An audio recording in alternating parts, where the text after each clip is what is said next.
পাকের মধ্যে রাসূল পাক সাল্লাল্লাহু আলাইহি ওয়াসাল্লাম বলেছেন কুল্লু শাইইন ইয়ারজু ইলা আসলিহি, প্রত্যেকটা জিনিস তার মূলের দিকে দাবিত হয়। 5 আগস্ট যখন বাংলাদেশের থেকে এই স্বৈরাচার পতন হলো, আরেক পাঞ্জাবিওয়ালা স্বৈরাচার এসেছে, তারা এতদিন গোপন ছিল, তাদের এই মূল নীতিটা মানুষের কাছে প্রকাশ হওয়ার জন্য এটা বাস্তবতা একটা ছিল, যাদের কাছে আমি মনে করি প্রত্যেকটা আলেম, প্রত্যেকটা ইমাম, প্রত্যেকটা মুয়াজ্জিন, প্রত্যেকটা শিক্ষকের এখান থেকে শিক্ষা নেওয়ার দরকার। শান্তির জন্য শুধু একটাই মাত্র পথ আহলুস সুন্নাত ওয়াল জামাত।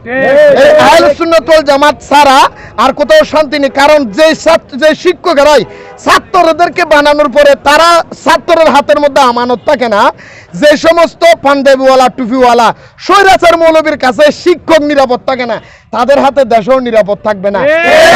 এই আসল পরিচয়টা বাংলাদেশে আর একটা সরকার গঠন করার আগেই মানুষ চিনার জন্য এটা উচিত একটা কাজ ছিল। এখান থেকে দরবারওয়ালা যারা, তাদেরও শিক্ষা নেওয়া দরকার। কারণ এই দোকানের মধ্যে, বাংলাদেশের মধ্যে দরবার, সারা পৃথিবীর মাজারটা যদি থাকতে হয়, সংগঠনের কোনো বিকল্প নাই।